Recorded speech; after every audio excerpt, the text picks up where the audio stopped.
Capítulo 11. O sonho de Pedrinho. Pedrinho sonhou. Sonhou que estava sentado numa pedra, com os olhos nos carneirinhos do rebanho. Súbito foram se sumindo os carneiros e apareceu uma estrada que ia perder-se nas montanhas azuis. Um vulto vinha vindo pela estrada. Um homem, um velho de andar trôpego. O velho chegou e sentou-se na pedra. É daqui? Perguntou-lhe Pedrinho. Sou de todos os lugares e de todos os tempos. Sou a história, com H maiúsculo. Pedrinho encarou, surpreso. O velho não era mais o velho, e sim uma deidade semelhante a certa figura feminina que ele vira no Partenon, com a cara de musa. Como se chama isto por aqui, senhora musa? O nome das terras variam com o tempo. Hoje é a Tessália. Pedrinho correu os olhos em volta para decorar a Tessália. Um cavaleiro ao longe chamou-lhe a atenção, fazendo-o lembrar dos cavalos da frisa do Partenon. Será que os cavalos daqui têm um focinho fino como os de Fídias? O cavalo é o mais antigo dos companheiros do homem, murmurou a musa. Já os havia na Tessália quando os Pelasgos apareceram. Não era resposta às palavras do menino. A musa falava para si mesma, como a recordar-se. 4.000 anos, murmurou em seguida. Há 4.000 anos que apareceu por aqui a horda dos nômades vindos da Ásia. Pedrinho pensou consigo que nômades queria dizer criaturas que não esquentam lugar. Cigano. Eram os Pelasgos, prosseguiu a musa. Mas o nômade só é nômade enquanto procura. Quando acha, fixa-se. Gostaram os Pelasgos destas regiões e fixaram-se. E sua permanência iria marcar-se de modo indelével nos monumentos que eles ergueram. Foram os construtores das muralhas ciclópicas, isto é, feitas de pedras tamanhas que só homens agigantados poderiam movê-las. Mas a terra é mesa indiferente sobre a qual rolam as ondas humanas. A onda pelásgica veio, espalhou-se e afinal quebrou-se em espuma. Uma onda mais forte a recobriu, a dos helenos. Um estranho brilho cintilou nos olhos de Pedrinho. Helenos, Hélade, que lindo! Vinham do Cáucaso, prosseguiu a musa, e ao falar nesse nome, o seu rosto assumiu um ar de tragédia. O Cáucaso, a sinistra montanha onde Zeus acorrentou o Titã, amigo dos homens. Prometeu, exclamou Pedrinho. Sim, os helenos traziam no sangue o eco da dor do Titã encadeado e permanentemente bicado pela águia divina.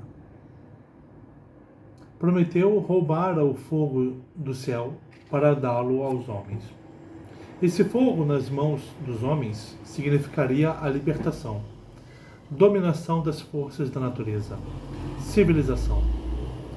O Titã o sabia e o proclamava entre o rugidor, como diz o grande Ésquilo. Cairás, Zeus, do teu trono dos céus. O tridente de Poseidon será quebrado. Os homens farão do fogo arma de maior potência que o raio celeste. Vós todos, ó deuses do Olimpo, morrereis. Pedrinho recordou-se do que, nos serões, Dona Benta dissera sobre o fogo, esse pai das indústrias e artes. Com as indústrias e as artes nascera a libertação do homem e desaparecera o terror inspirado pelos ferozes deuses antigos. A musa continuou. Eram cruéis e vingativos os velhos deuses. Forçavam os homens à mais rastejante adoração. Os céus viviam toldados pelo fumo dos sacrifícios. A cólera divina só se aplacava com a visão do sangue das vítimas e com o cheiro da carne queimada. A grande preocupação da triste humanidade era uma só: aplacar a cólera divina. Foi a rebeldia de Prometeu que a libertou da sanha do Olimpo.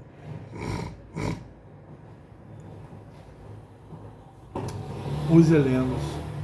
Sim, desceram da montanha os helenos e derramaram-se por sobre os pelágicos, como onda que cobre onda.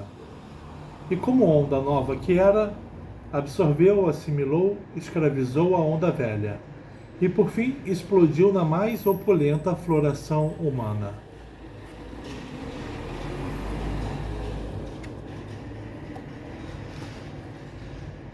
Os homens do Cáucaso,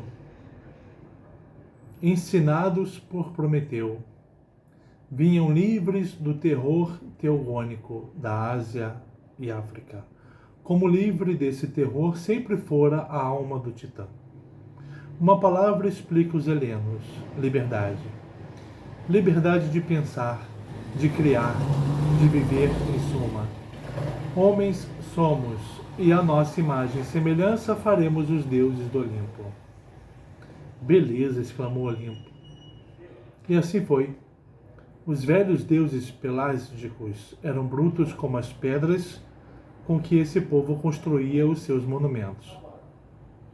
Os homens novos tomaram tais deuses e humanizaram-nos, do mesmo modo como iam transformar em lindas estátuas a pedra bruta. Aí está uma coisa que eu não sabia: que os deuses helenos foram os mesmos deuses pelágicos. Sim, Zeus, Poseidon, Hera, Atena, Deméter e Hefesto foram os rudes blocos de rocha divina que os helenos transformaram em deuses feitos à imagem e semelhança de si próprios. De igual maneira, Fídias tirou das pedreiras do Pentélico as estátuas que tanto te seduziram, meu menino. As torvas divindades pelágicas acabaram transfeitas em poesia pura.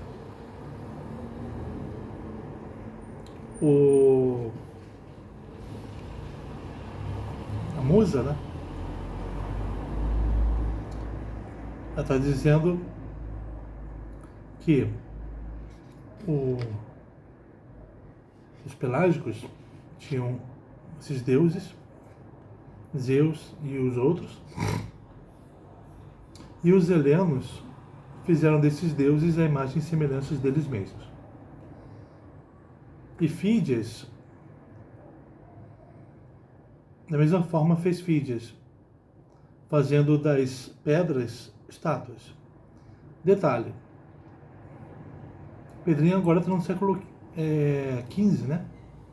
E o Fídias é do século V. Ou seja, 10 séculos depois desse encontro aqui do Pedrinho com a musa. Como é que a musa sabe? Porque as musas sabem o passado, o presente e o futuro. Né?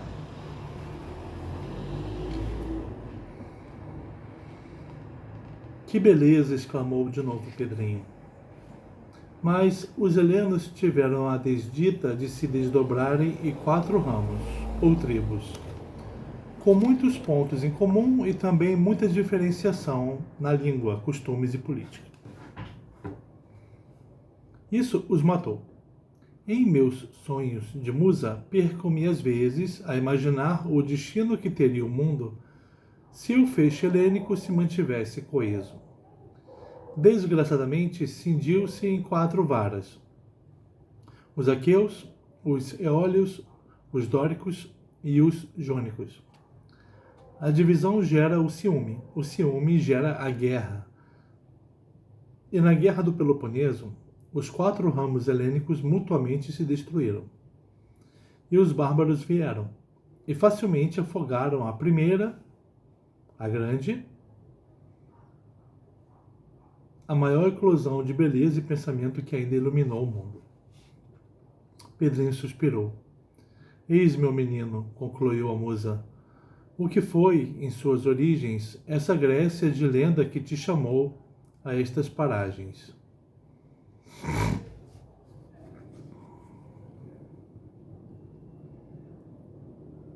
Interessante que a Dona Benta estava contando pro Fides, né? E principalmente pro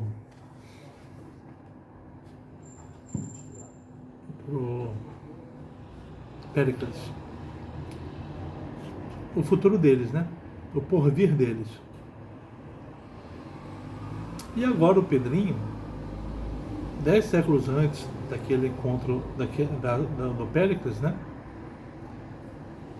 Está ouvindo da própria deusa da história esse desdobramento da história dos helênicos. Desdobramento dessa guerra que haverá, a Guerra do Peloponeso, né?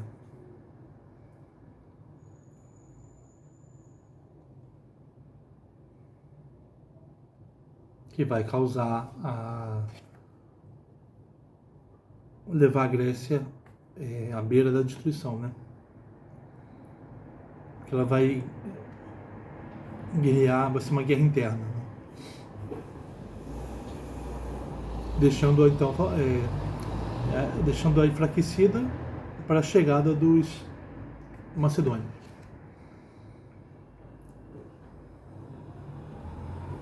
Eis, meu menino, concluiu a musa, o que foi, em suas origens, essa Grécia de lenda que te chamou a estas paragens. Ao recolher-se na noite anterior, Pedrinho havia formulado mentalmente aquela interrogação. Como teria surgido esta Grécia? A musa no sonho viera lhe dar a resposta. Mas não há povo que não receba influenciação, prosseguiu a musa. Os helenos não fogem à regra. Do Egito vem Cécrope, que planta a civilização da Ática e funda Atenas. Da Fenícia vem Cadmo, que funda Tebas e introduz o alfabeto. Da Frígia vem Pélops, que dá o nome ao Peloponeso. São ôndulas de civilizações estranhas a interferirem na onda helênica, mas que, em vez de subverterem, acabaram assimiladas e aproveitadas como fino material de construção. E desse modo começou o período a que, a posteridade chamaria a Idade Heróica da Grécia. Nela estamos, meu menino.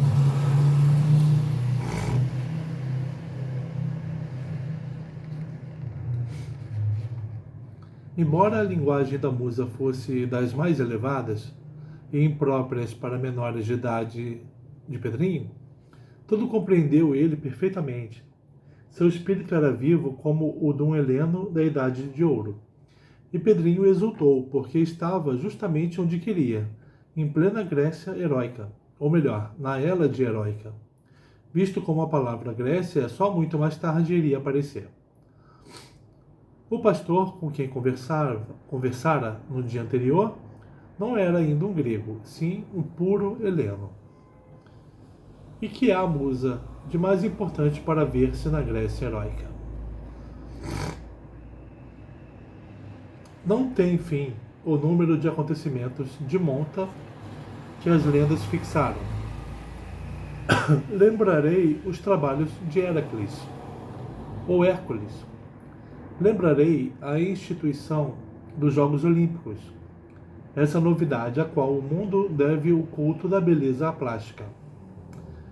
E a expedição dos argonautas, início de um devassamento dos oceanos que culminou na descoberta de Colombo. E o reinado do rei Minos, da ilha de Creta. E as façanhas de Teseu, o herói que enfechou todos os burgos da Ática numa cidade só. E matou o Minotauro, sim. E lembrarei também a guerra dos 7 chefes contra Tebas. E o reinado de Atreu em Argos.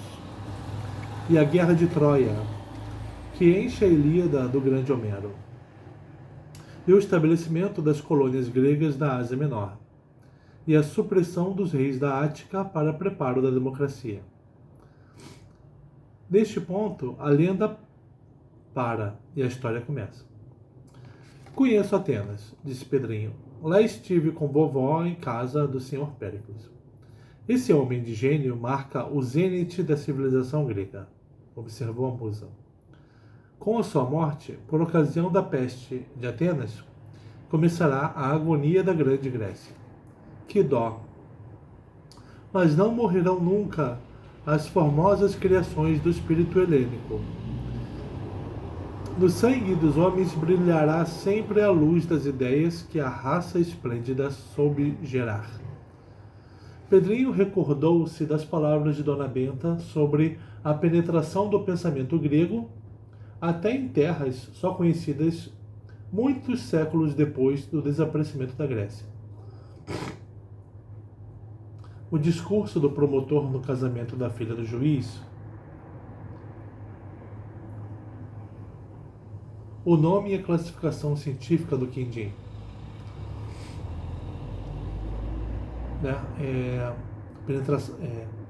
exemplos de falas influenciadas pelo pensamento grego. A musa parou de falar.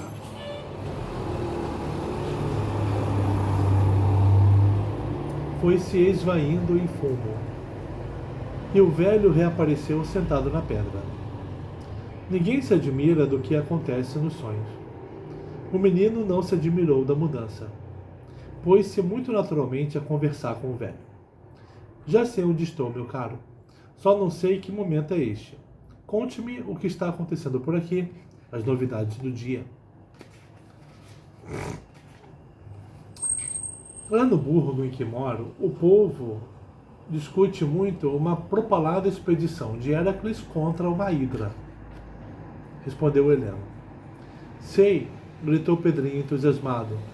Esse Héracles é o homem de mais força do mundo e será eternamente conhecido com o nome de Hércules. Onde está a hidra? Nos pântanos da Argólida, onde as Danáides lançaram as cabeças de seus maridos. Lá nasceu o hediondo monstro que anda a destruir os rebanhos das redondezas. Só Héracles poderá vencê-lo. Quantas cabeças tem esse monstro? 7 ou 9?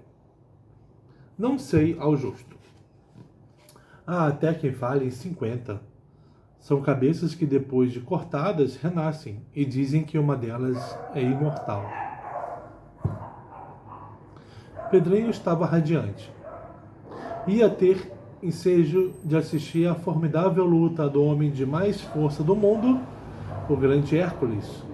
E tal foi o seu entusiasmo que despertou também entusiasmo dos outros. Emília, Visconde, levantem-se. Temos que ir já para Lerna. Há tempo de ver com os nossos olhos a grande luta de Hércules com a hidra. Emília sentou-se no pelego, a esfregar os olhos. Não quero, berrou. Primeiro o Olimpo. Tenho de ver como é a história do néctar e da ambrosia. Gulosa e mandona, exclamou Pedrinho. Pensa que está no sítio? Cá na Grécia, quem manda sou eu. Eu quero. E eu quero, ouviu? Quero correr já para a Argólida. Emília abespinhou-se todinha. Alto lá com esse negócio de quero. Se estamos na Grécia, o que vale é o voto. Temos de botar o caso em votação. E olhou para o Visconde, que estava bocejando.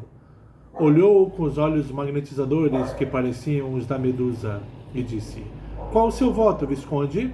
Lerna ou Olimpo? O Visconde nem sabia do que se tratava, mas leu tão grande nos olhos de Emília a palavra Olimpo que repetiu, tontinho, tontinho, Olimpo. Emília sorriu vitoriosa. Está vendo? A Assembleia decidiu que vamos primeiro ao Olimpo. Falta um voto, gritou Pedrinho, lembrando-se do velho. Mas que é do velho? Que velho? O que esteve conversando comigo e contou da próxima façanha de Hércules. Onde está ele? Procura que procura, nada. O velho desaparecera. Ah, gemeu Pedrinho, num desconsolo, foi sonho.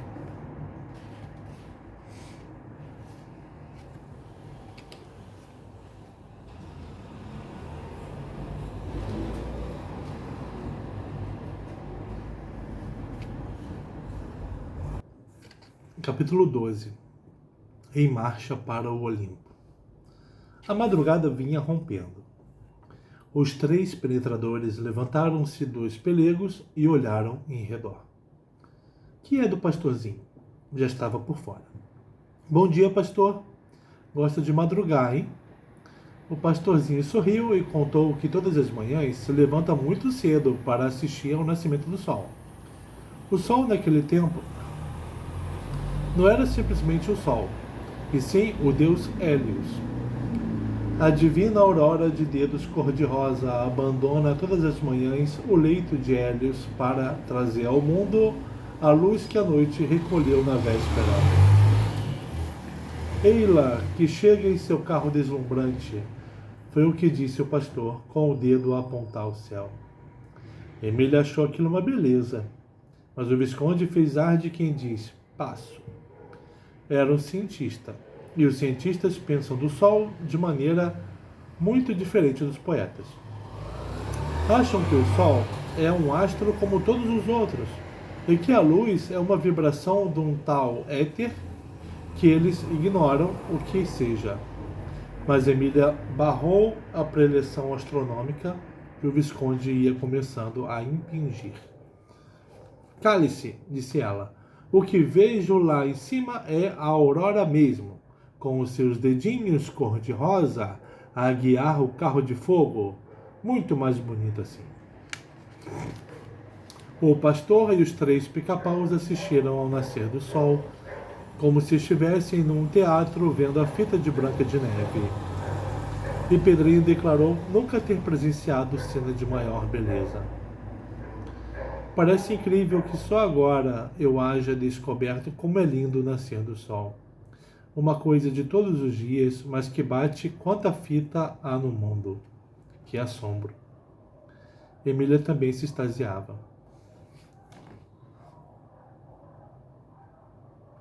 Olha aquelas nuvens de gás lá. Vão se estirando como um fichu de musselina, mudando de forma e de cor, passando dos tonzinhos ralos para os vermelhos vivos do fogo. Só mesmo uma alma de sabugo não admira esse espetáculo. Era indireta para o pobre Visconde, o qual fungou muito desapontado. Fim da festa do nascimento do sol. Os meninos aceitaram a refeição que o pastor lhes ofereceu. Leite só, tirado por eles mesmos das ovelhas com cria. Que regalo! Exclamou Pedrinho, lambendo os beiços. Que leite divino! Lá nas nossas cidades, a refeição da manhã é sempre aquela pretura de café e tomado na mesa, sem este frescor do ar livre a nos envolver com os seus oxigênios picantes. E respirou a largos haustos o ar da manhã, como se estivesse respirando a maior das novidades. Lá estão à nossa espera as montanhas do Olimpo. O pastor riu-se da ingenuidade. Continua com a ideia de subir ao Olimpo? Perguntou.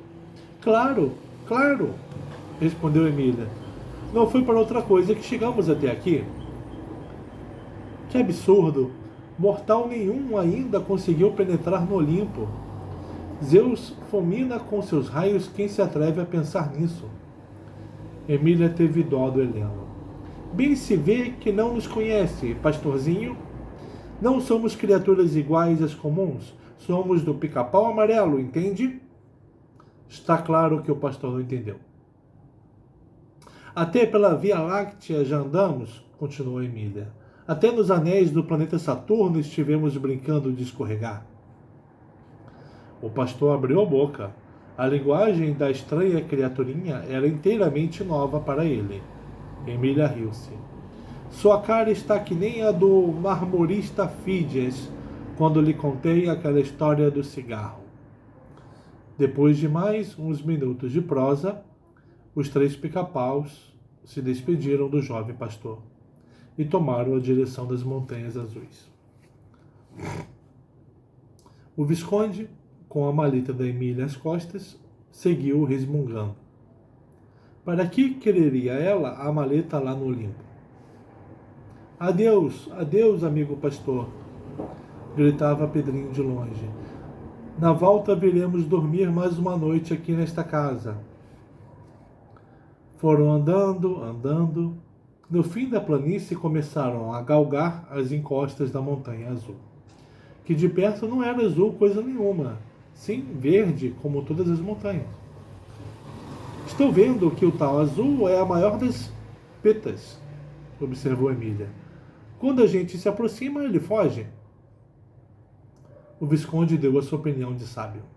O azul das montanhas e do céu não passa da cor do ar visto em quantidade. Só percebemos essa cor quando há uma grande quantidade de ar, como a da camada atmosférica. Emília chamou a atenção de Pedrinho para um ponto. Já reparou, disse ela, como a ciência fica uma coisa sem graça aqui na Grécia? Tudo cai poesia e a ciência é prosa. Foram andando, andando, sempre a subirem as encostas. Passaram por um grupo de oliveiras silvestres, carregadas de azeitonas. Pedrinho mordeu uma e cuspiu, horrível. Só prestam depois de curtidas. Emília apenas murmurou de si para si. Interessante isto de azeitonas em árvore. Sempre imaginei que nasciam dentro de latas. Foram subindo, subindo. Lá bem no alto detiveram-se. A natureza começava a mudar. E creio que estamos chegando, observou Emília. Notem o esquisito da vegetação. Parecem olímpicas. A morada dos deuses deve ser atrás daquele bosque maravilhoso que começa a aparecer lá em cima. Acertou. Justamente atrás do bosque maravilhoso, erguia-se a mansão dos deuses e eram eles, os 3 pica-pauzinhos do pica-pau amarelo, as primeiras criaturas humanas que chegavam até lá. Pedrinho ficou sério. Temos de pensar. O pastor insistiu muito nos tais raios com que Zeus fulmina os invasores do Olimpo. Temos de pensar muito bem, senão... Puseram-se a debater o jeito de invadir o Olimpo sem ser vistos e fulminados. Cada um teve sua ideia. A melhor, como sempre, foi a da Emília. Podemos nos disfarçar em arbustos? Amarramos folhagens em redor do corpo, como aquele bicho folhagem da história de tia Anastácia, e vamos avançando devagarissimamente. Juro que os deuses nada percebem. Pedrinho aprovou a ideia, e cortando uma porção de galhos bem folhudos, atou-os com cipózinhos à cintura do Visconde e da Emília, e depois em si mesmo. A maleta às costas do Visconde atrapalhava a operação. Pedrinho danou. Esta sua mania de andar sempre com bagagem nos atrapalha, Emília. Você e eu estamos bem disfarçados. Viramos os perfeitos arbustos. Mas o pobre do Visconde ficou um arbusto esquisito, de maleta de fora, como um corcunda. Não faz mal, disse Emília. Ele fica sendo o Rigoletto da floresta. Rigoletto é o corcunda de uma das mais célebres óperas de Verdi. Aquela que tem um pedacinho do La Donna è mobile. Os 3 arbustos foram se movendo com a maior lentidão. Ainda que os imortais possuíssem binóculos melhores que o de Dona Benta, era-lhes impossível perceber qualquer coisa. E foi desse modo que os pica-paus chegaram à beira da mansão dos deuses, feita de nuvens, num ponto de onde podiam espiar à vontade. E espiaram.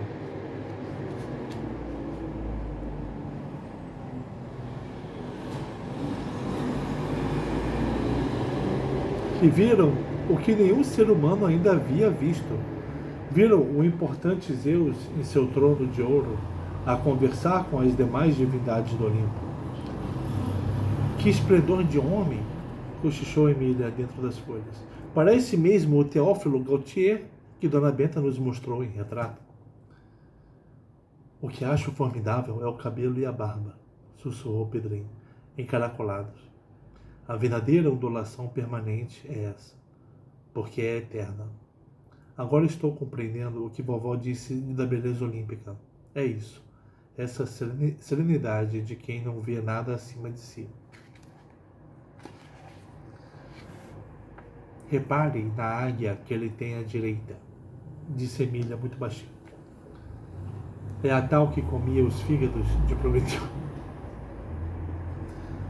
E à esquerda há um feixe de raios em forma de zigue-zagues. Os raios que vão cair na bunda deles. Os deuses do Olimpo estavam a discutir coisas da terra. Justamente o caso de Hércules, um dos mais complicados. Hércules, filho de Zeus e de uma mortal de nome Alquimena, sempre fora muito protegido de Zeus e muito perseguido pela deusa Hera, ou Juno, esposa de Zeus. Juno, ciumentíssima e vingativa, não perdoava o filho de Alquimena. Logo que soube de seu nascimento, lançou contra ele 2 horríveis serpentes. Os monstros penetraram no palácio de Alquimena e insinuaram-se no quarto onde estava o berço de Hércules. Um irmãozinho de Hércules, de nome Íficles, viu-os e gritou. Alquimena acudiu, assustada, e com a maior das surpresas, encontrou o pequenino Hércules segurando as 2 serpentes pelo pescoço, uma em cada mão, a asfixiá-las. Tão assombrada ficou diante do estranho acontecimento que correu à casa do famoso adivinho Tiresias. Queria saber o futuro daquela criança. Tiresias pensou e disse: o menino vai ser um herói invencível, que destruirá os mais horrendos monstros e derrubará os mais fortes guerreiros. E muitas outras coisas disse, que com o tempo todas se confirmaram.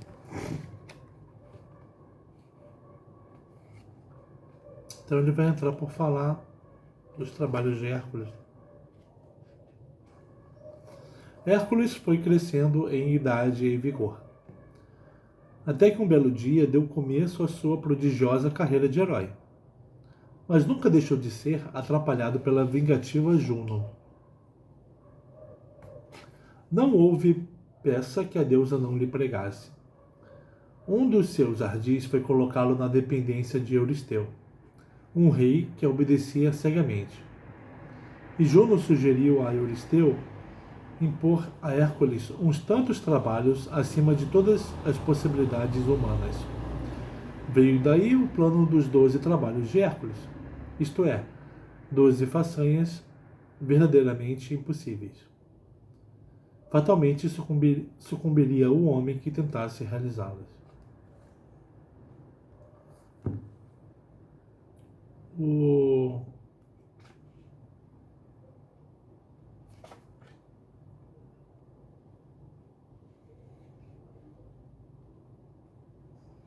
Pedrinho queria ver o Hércules contra a Hidra.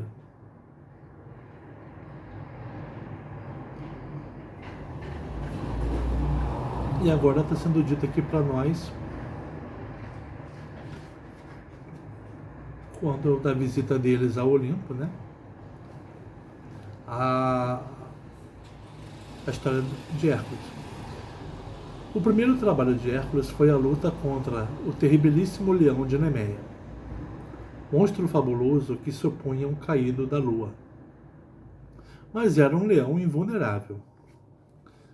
O herói o percebeu imediatamente, quando viu que suas flechas nem lhe arranhavam o couro. Mas não desanimou. Abandona o arco e agride o leão com a sua poderosa massa.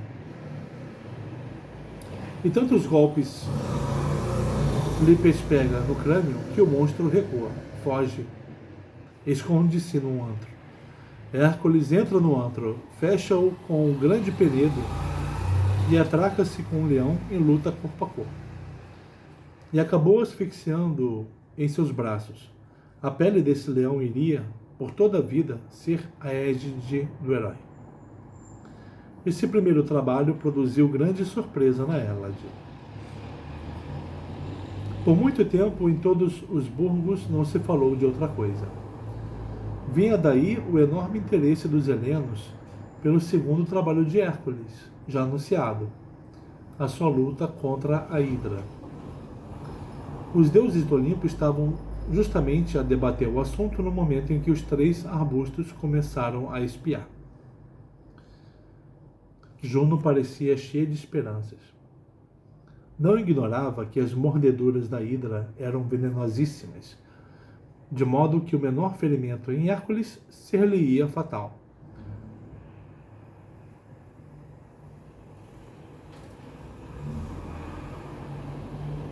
Ora, tendo a Hidra muitas cabeças,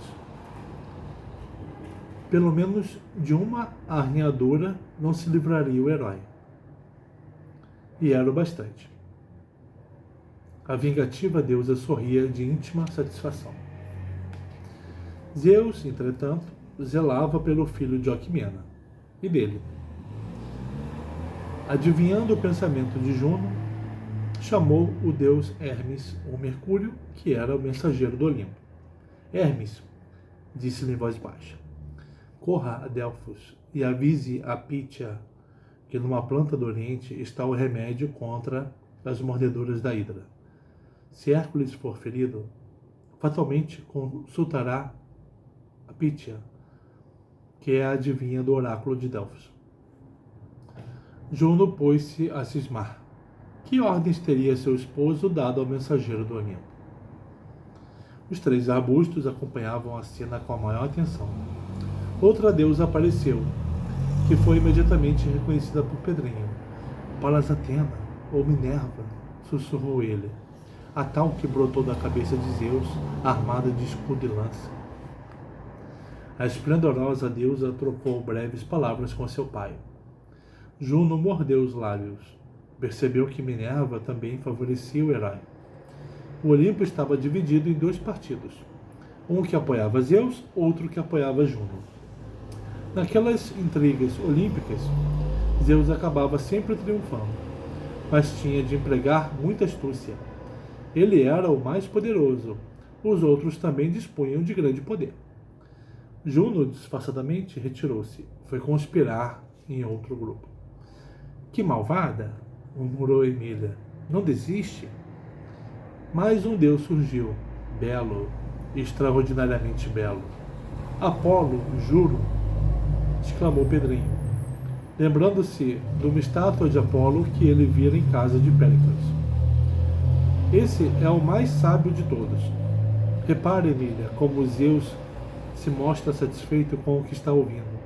Apolo é um danado para prever o futuro. E aquela? Perguntou Emília. Vinha entrando uma deusa de formas enérgicas, com um arco na mão e carcais de setas a tiracolo. Um galgo a seguia. Ártemis ou Diana, a caçadora, disse Pedrinho.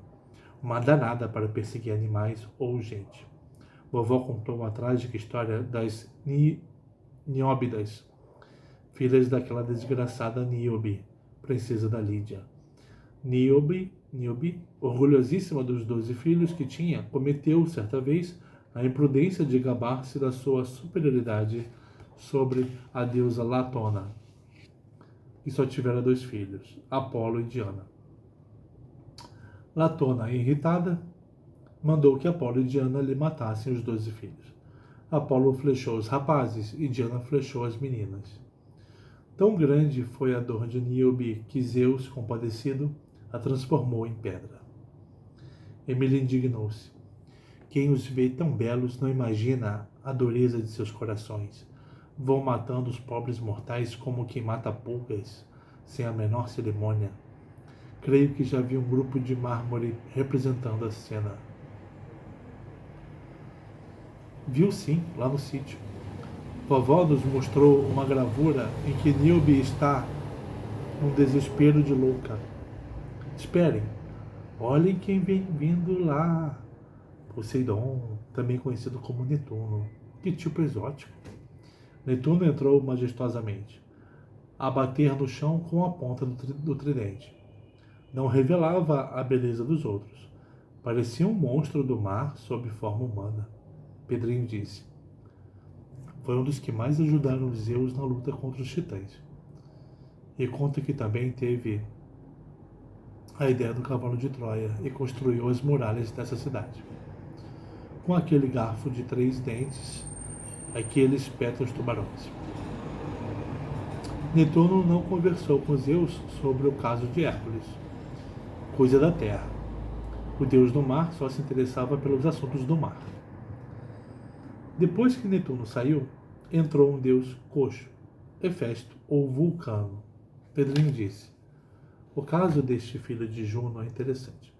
Nasceu tão feio, coitado, que sua mãe, furiosa, o arremessou do Olimpo à ilha de Lemnos. E ele quebrou a perna. Exatamente, quebrou a perna, ficou manco para sempre. E não quis saber de voltar ao Olimpo. Estabeleceu-se na terra como ferreiro, abrindo uma enorme forja no monte Etna. O vulcão que há lá é a chaminé. Mas que faz aqui então? O forjador dos raios de Zeus é ele. Aposto que vem trazer raios novos. O menino acertou. Vulcano dirigiu-se ao feixe de raios que Zeus tinha à sua esquerda e substituiu os estragados por novos. O Visconde riu-se lá dentro da sua folharada. Isso é raio de teatro, murmurou ele. O que chamamos raio não passa de faíscas elétricas. Elétricas ou não, quem fabrica os raios é este deus Manctola, protestou Emília. Olhem, olhem quem vem vindo na direção dele, a mãe de Cupido. Vênus, a maravilhosa esposa de Vulcano, acabava de entrar, seguida do pequeno Eros, o mesmo Cupidinho que já conversara com Emília. O nome dela aqui é Afrodite, explicou Pedrinho. Em Atenas vi inúmeras imagens de ouro desta deusa, grandes e pequeninas.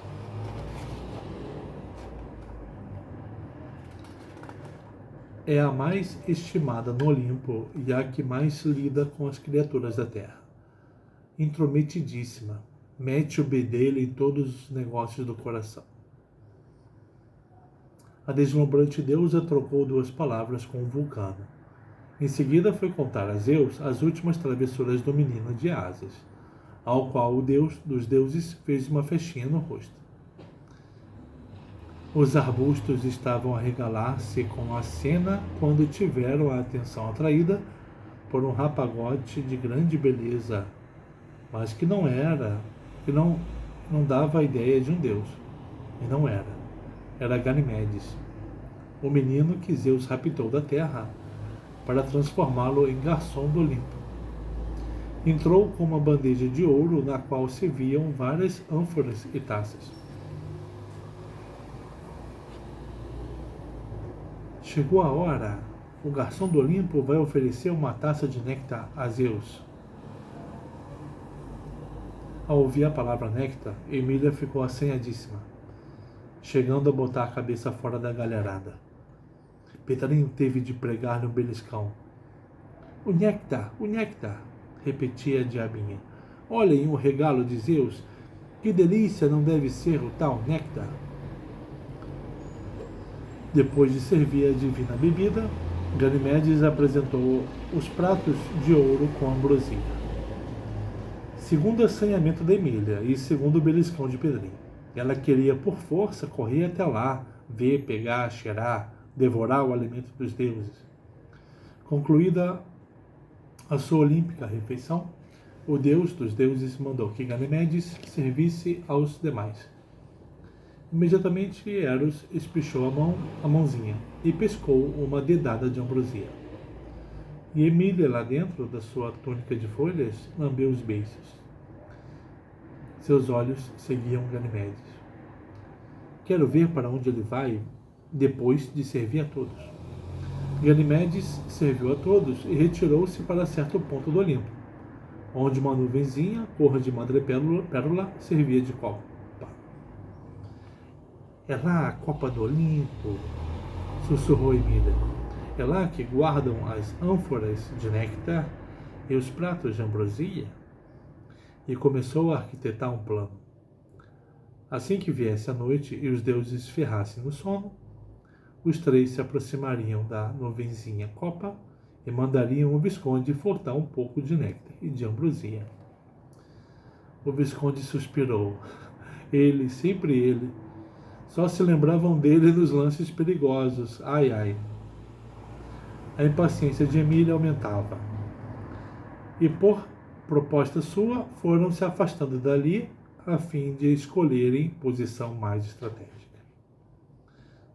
O novo ponto em que se colocaram revelou-se ótimo. Permitia-lhes ver todo o interior da copa e localizar o deslumbrante móvel, todo de ouro, em que Ganimedes guardava as divinas substâncias. É a geladeira do Olimpo, disse Emília, e o garçom esqueceu-se de fechar a porta. Que bom! Ah, como estava custando anoitecer. A ex-boneca sapateava de impaciência. Punha os olhinhos no sol e dizia: mais depressa, Hélio, deite-se hoje mais cedo. O sol, afinal, deitou-se na cama do horizonte. A noite foi desenrolando por sobre o mundo as suas peças de crepe. Os deuses recolheram-se, cada qual à sua nuvem. Entrou a reinar um silêncio verdadeiramente olímpico. É hora, murmurou Emília, e deu as últimas instruções ao Visconde, o qual as ouviu com o suspiro de sempre. Agora desça a mala. E depois que o Visconde arriou a maleta, Emília abriu e tirou de dentro um vidro e um pires. Para que isso? Perguntou Pedrinho. É boa, para pegar o néctar e a ambrosia.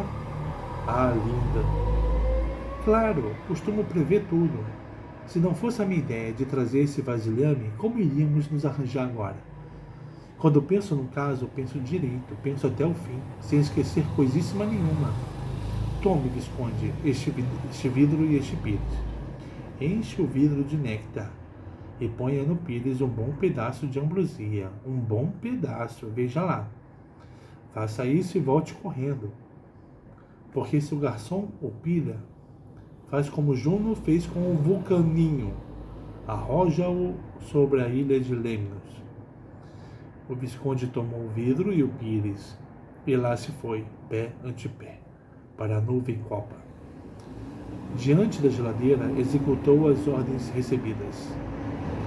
Néctar no vidrinho e um bom pedaço de ambrosia no pires.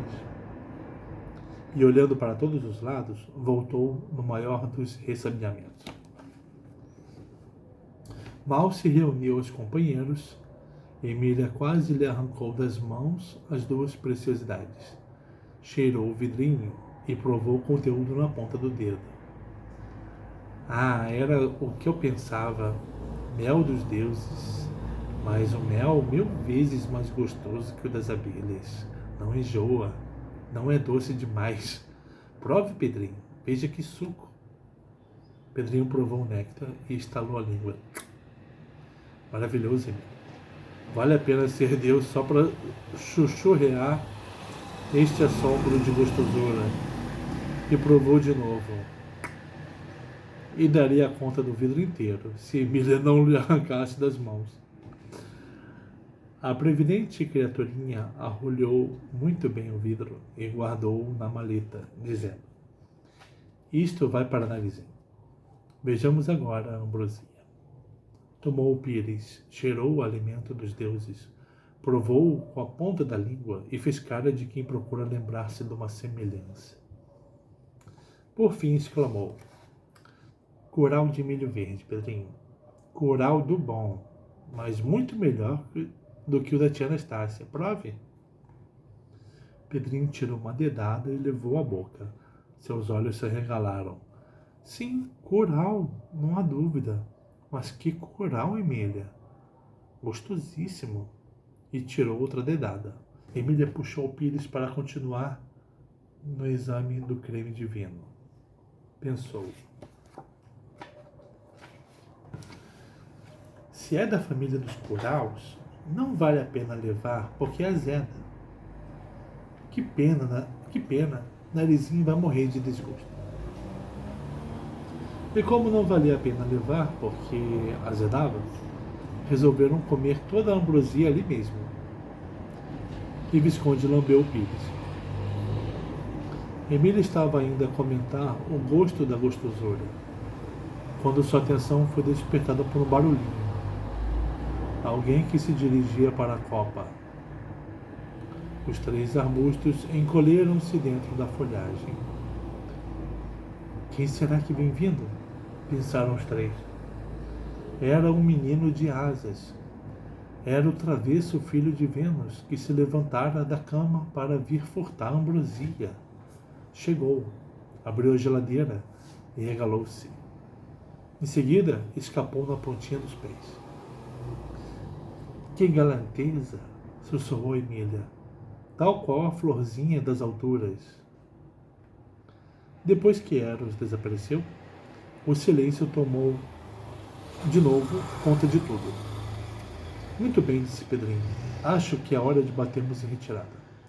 Já vimos o que queríamos ver e a prudência manda não abusar muito. Toca a recuar. Os 3 arbustos foram recuando. Mas como os deuses estivessem no melhor dos sonos, já não havia necessidades de grandes cautelas. A 100 passos de distância, Pedrinho parou. Podemos dispensar esta galharada. E os 3 arbustos foram desmanchados. E agora, concluiu ele, é abrirmos no pé até a casa do pastor. Assim fizeram. Desceram a montanha no galope. Estava uma noite de lua, só com as maiores estrelas no céu. O luar permitia-lhes ver o caminho tão bem quanto de dia. Foram degringolando morro abaixo. Ao chegarem à planície, um cocoricó cocoricou ao longe. O galo do pastor, disse Pedrinho, estamos chegados.